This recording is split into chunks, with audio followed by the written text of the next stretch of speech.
السلام عليكم ورحمة الله وبركاته. حبايبي طلبة وطالبات الصف الثاني الإعدادي، ازيكم؟ أخباركم ايه؟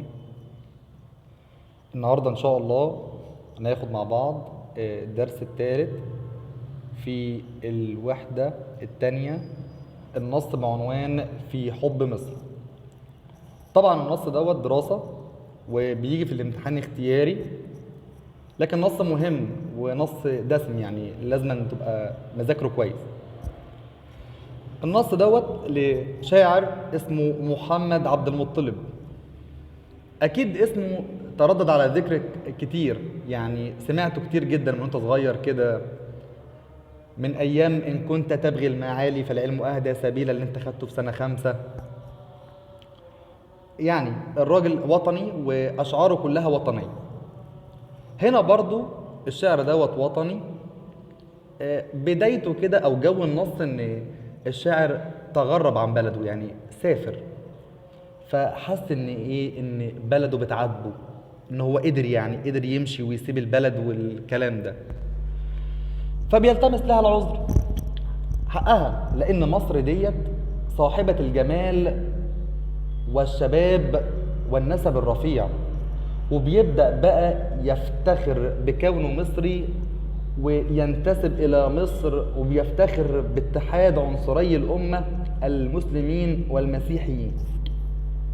تعالوا نشوف مع بعض كده الشاعر بيقول ايه: أتنكر ما بي من هواها لها العذر، زهاها الصبا والحسن والحسب الوفر، رويدك إنا في العلا يوما ننتمي، كلانا أبوه النيل وأمه مصر، لنا ذروة المجد الذي تحت ظله، تناسلت الأحقاب واعتمل الدهر، وإن أنكروا ملك ابن يعقوب بيننا، فموسى على ما أنكروا شاهد بر، بنينا على آداب عيسى وأحمد منازل عز دونها يقع النسر، فنحن على الإنجيل والذكر أمة يؤيدها الإنجيل بالحق والذكر، فلن تستطيع الدهر تفريق بيننا،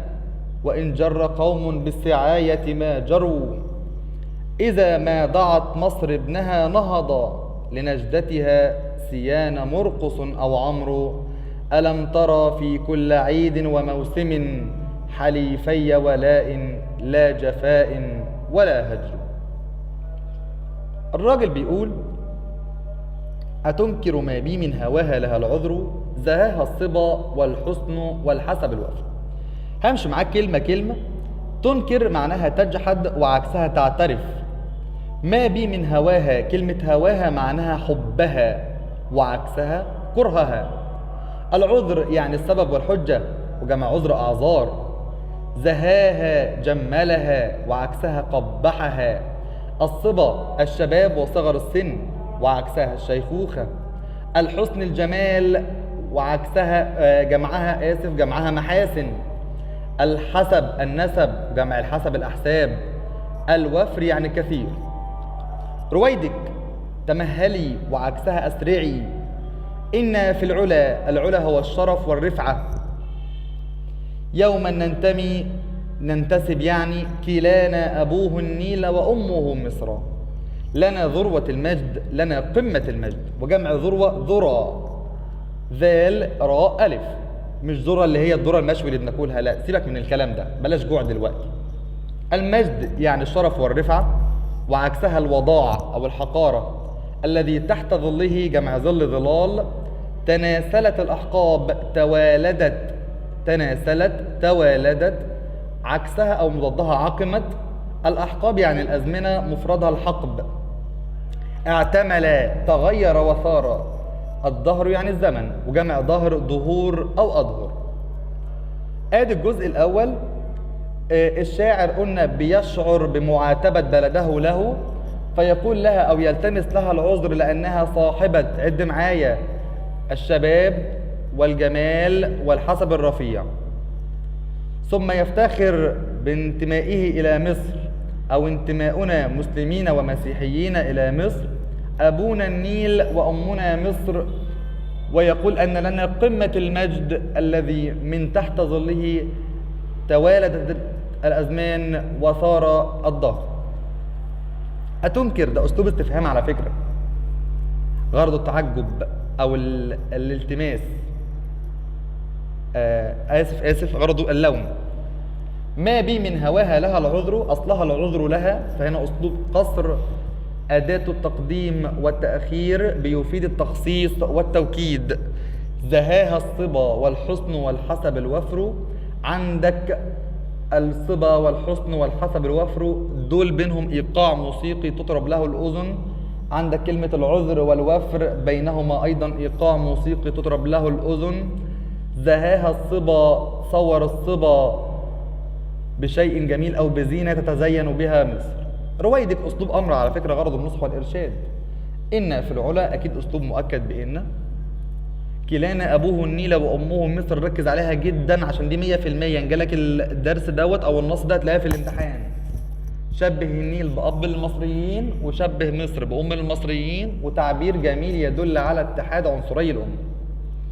لنا ذروة المجد برضه فيها تقديم وتأخير، يعني أسلوب قصر بيفيد التوكيد والتخصيص، لأن أصلها ذروة المجد لنا الذي تحت ظله. هو هنا شبه المجد بقمة جبل شامخ، وتحت ظله شبه المجد بشجرة كثيرة الفروع لها ظل تناسلت الأحقاب.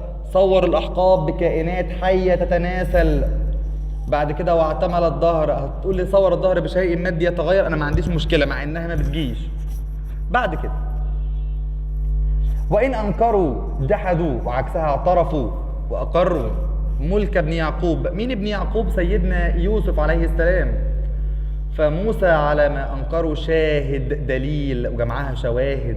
بر صادق ومضادها كاذب، وجمع بر أبرار. الشاعر بيقول لو انتوا بتنكروا دور مصر في تنشئة سيدنا يوسف، فوجود سيدنا موسى في مصر هو أكبر دليل على دور مصر العظيم في تنشئة الأنبياء. ده احنا دولة بنينا شيدنا وعكسها هدمنا. آداب تعاليم مفردها أدب. عيسى وأحمد منازل عز. منازل يعني مكانات ومفردها منزلة أو منزل. عز يعني شرف وعكسها ذل وهوان. دونها يقع النسر. النسر هو مجموعة من النجوم على شكل نسر. بيقول إن مصر دي وصلت لمكانة عظيمة جدا. أي حاجة إحنا شايفينها عظيمة بتبان جنب مصر أو بتيجي جنب مصر وتبقى قليلة قوي. فنحن على الإنجيل والذكر أمة. خد بالك برضو أصلها إيه؟ فنحن أمة على الإنجيل والذكر. ده عمل إيه؟ عمل أسلوب قصر. أداته إيه؟ تقديم الجر والمجرور. بيفيد إيه؟ التوكيد والتخصيص. يؤيدها يساندها، وعكسها يخذلها. خد بالك صح إن كلمة أمة يعني جماعة وجمعها أمم، والذكر القرآن وجمعها أذكار بالحق والذكر. ده هنا بص شوف شبه لك ايه، شبه لك ان القرآن والانجيل دول شخصان يساندان مصر. يبقى شبه القرآن والانجيل بشخصين يساندان مصر. فلن تستطيع الظهر التفريق بيننا، وان جر قوم بالسعاية ما جروا. تستطيع يعني تقدر، وعكسها تعجز. الظهر لسه قايلينها فوق، خد بالك الزمن وجمعها ظهور او اظهر. تفريق تشتيت مضادها توحيد. تاني تفريق تشتيت ومضادها توحيد. جرا حاولا. قوم جماعة وجمع قوم أقوام. السعاية الوشاية والنميمة. إذا ما ضاعت مصر ابنها نهض يعني إيه؟ قام مسرعا. مصر ديت أول لما تستدعي ابنها كده للحرب تقول يا حرب، قام بسرعة ينهض. لنجدتها لإغاثتها. سيان متساويان ومفردها سي وجمعها أسواء. مرقس أو عمرو. خد بالك إن مرقس يرمز للمسيحية وعمرو يرمز لإيه؟ للإسلام. يعني سواء مسيحي أو مسلم الاتنين بيلبوا نداء الوطن. ألم ترنا في كل عيد وموسم حليفي ولاء، متعاهدين على الولاء لا جفاء ولا هجر. ده جمع عيد أعياد، وموسم يعني مناسبة، وجمع موسم مواسم. حليفي يعني متعاهدين، وعكسها متفرقين. ولاء يعني محبة. جفاء وهجر يعني كراهية وقطيعة. الراجل بيقول لك انت ما بتشوفناش يا ابني في كل عيد، في عيد الفطر كده تلاقي المسلمين اخواتهم المسيحيين بيهنوهم، في عيد مثلا رأس السنة الميلادية بتلاقي اخواننا المسلمين بيهنوا اخواننا المسيحيين. مفيش اي كراهية، مفيش اي حقد، مفيش اي عداوة ما بيننا. فانت عمرك ما هتقدر تفكر او هتقدر اصلا تفرق ما بين عنصري الامة او تفرق ما بين الشعب المصري ده اطلاقا. نبص على المعاني تاني هعيدها لك تاني. تنكر تجحد وعكسها تعترف. هواها حبها وجمعها أهواء وعكسها كرهها. العذر يعني المبرر أو السبب أو الحجة وجمعها الأعذار. زاهاها قلنا جملها وعكسها قبحها. الصبا يعني صغر السن أو الشباب وعكسها الشيخوخة. الحسب يعني الشرف وجمعها الأحساب. الحسن يعني الجمال وجمعها المحاسن. الوفر يعني الكثير وعكسها القليل. رويدك مهلا وقلنا مضادها أسرعي، اكتبها عندك. المجد هو الشرف أو العلا يعني المجد والشرف وعكسها الوضاعة. كلانا قصده بها مين؟ المسلم والمسيحي. ذروة قمة وجمعها ذرة، خد بالك من الكلمة ذات نفسها عشان بيلخبطك فيها في الاختيارات. اعتمل يعني تغير وتقلب. تناسلت توالدت مضادها عقمت. الظهر يعني الزمن جمعها ظهور وأظهر. ابن يعقوب هو يوسف عليه السلام. كلمة شاهد يعني دليل وجمعها شهود أو أشهاد. الأحقاب الأزمان مفردها حقبة. بر يعني صادق جمعها أبرار مضادها كاذب. أدب يعني مبادئ مفردها أدب. منازل يعني مكانة عالية مفردها منزل. عز قوة ضدها ذل. دونها يقع النسر يتضاءل بجانبها كل عظيم. الإنجيل هو كتاب النصارى وأهل الكتاب وجمعها الأناجيل. الذكر هو القرآن الكريم وجمعها الأذكار. أمة جماعة من الناس وجمعها أمم. يؤيدها يقويها مضادها يخذلها. تفريق تمزيق وتشتيت وقلنا مضادها إيه؟ توحيد. جر أذنب أو حاول. دعت يعني طلبت. قلنا نهض يعني قام مسرعا، نكتبها عندك. السعاية هي الوشاية والنميمة دي قلناها. نجدتها نصرتها. نهض يعني قام وعكسها تكاسل. سيان يعني متساويان وجمعها أسواء. حليفي متعاهدين مفردها حليف وجمعها حلفاء. موسم مجتمع الناس وجمعها مواسم. جفاء وهجر ترك وقطيعة عكسها وصال. نبص مواطن الجمال. الراجل بيقول أتنكر ما يبين من هواها قلناها، قلنا أسلوب استفهام طبعا غرضه اللوم والتعجب. زهاها الصبا صور الصبا بإنسان يجمل مصر وصور مصر بفتاة تتزين. الصبا قلنا تعدد العطف يدل على كثرة صفات مصر الحسنة. إن في العلا أمر غرض التمني، وقلنا أسلوب مؤكد بإيه؟ بإن يدل على الترابط بين عنصري الأمة. كلانا أبوه النيل، عيدها تاني، صور النيل بأب وصور مصر بأم، وتعبير جميل يدل على الوحدة الوطنية. لنا ذروة المجد، صور المجد بإيه؟ بقمة جبل قلناها وتحت ظله. صور المجد بشجرة لها فروع. تناسلت قلنا صور الأزمان بكائنات حية تتناسل قلناها. موسى على ما أنكره شاهد بر، تعبير يدل على مقدار مكانة مصر عند الله. وقلنا الوصف يؤكد صدق الشهادة وعلو مكانة موسى عليه السلام في نفوسنا. هنكمل دلوقتي وناخد الأسئلة، ركز معايا.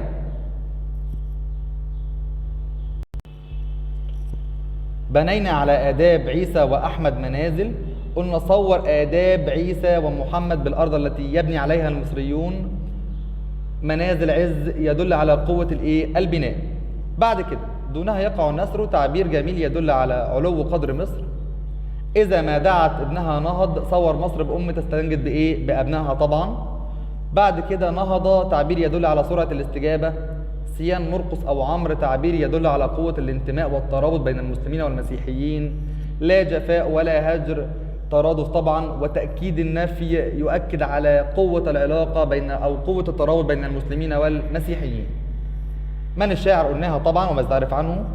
أهم الصفات قلنا الشباب والجمال والحسب الرفيع، وصورها هنا برضو بالأم الحنون طبعا. دل على أن الشاعر وطني عندما شعر بمعاتبة مصر له أخذ يخاطبها وسوف يلبي نداءها إذا دعته. متى تعاتب الأم وليدها؟ عندما يعود إلى أحضانها بعد طول غياب. مظاهر وحدة الأمة إنها إذا دعت ابنها في وقت الشدة لبى النداء طبعا، وأنهم في كل عيد وموسم يعيشون دون خصام أو قطيعة. كيف تأسست مكانة مصر العظيمة على آداب عيسى ومحمد عليهما السلام طبعا، وما النتيجة؟ وصلت إلى مكانة عظيمة يتضاءل بجانبها كل ما هو غال وعظيم. ذكر الشاعر عدة أسباب لحب المصري لوطنه، هي الصبا والجمال والحسب الأصيل. دلل الشاعر على قوة الترابط بين أبناء الوطن، وضح ذلك أنهما ينتميان إلى أصل واحد فكلاهما أبوه النيل وأمه مصر. من الذين يريدون تفرقة شعبنا؟ الدول الاستعمارية. طب إيه سبيلهم؟ الوشاية بين عنصري الأمة. طب بتصفهم بإيه؟ إن أصفهم بالخسة وانحطاط الأخلاق. ذكر الشاعر بعض الأنبياء الذين عاشوا في مصر ودورهم فيها، وضح ذلك. سيدنا يوسف وكان له دور عظيم في إنقاذ مصر من المجاعة. سيدنا موسى ولد فيها وسانده شعبها في دعوته، وكان للمسيحية والإسلام دور مهم في تدين أهل مصر. ماذا أفاد الجمع بين الإنجيل والقرآن؟ أفاد شرفها ومجدها، فهي أمة قامت على دين الله. عين في الأبيات أسلوب نفي وشرط. لن تستطيع الدهر تفرقة بيننا، ده نفي طبعا. الشرط إذا ما ضاعت مصر ابنها نهضة. لماذا جاءت كلمة عيد وموسم النكرتين للعموم والشمول، والعطف يفيد الكثرة ويدل على اتحاد عنصري الأمة طبعا. لها العذر لها أيهما أجمل. طبعا بتختار اللي في النص عندك وتقول مظهر الجمال اللي فيه، يبقى لها العذر لأنه أسلوب قصر بتقديم الجر والمجرور يفيد التخصيص والتوكيد. نهض لنجدتها أو جاء لنجدتها، أي التعبيرين أجمل؟ قلنا طبعا اللي في النص برضو نهض لأنه يدل على سرعة استجابة لنصرة الوطن. وبكده نكون قدرنا نخلص النص بتاعنا. أخدنا النص كامل، أخدنا المعاني، أخدنا مظاهر الجمال، شرحنا النص، قلنا الأسئلة المهمة. طبعا اللي هتركز عليها تقسم الدرس عندك لفقرات، وتبدأ تاخد كل فقرة بمعانيها بمظاهر الجمال بالأسئلة اللي فيها وتحل عليها. وأي حاجة تقف قدامك طبعا احنا موجودين، وربنا يوفقكم يا رب. وإن شاء الله نتقابل مرة تانية في مراجعة الوحدة الثالثة بإذن الله. كان معكم مستر أحمد حسن مدرس اللغة العربية، والسلام عليكم ورحمة الله وبركاته.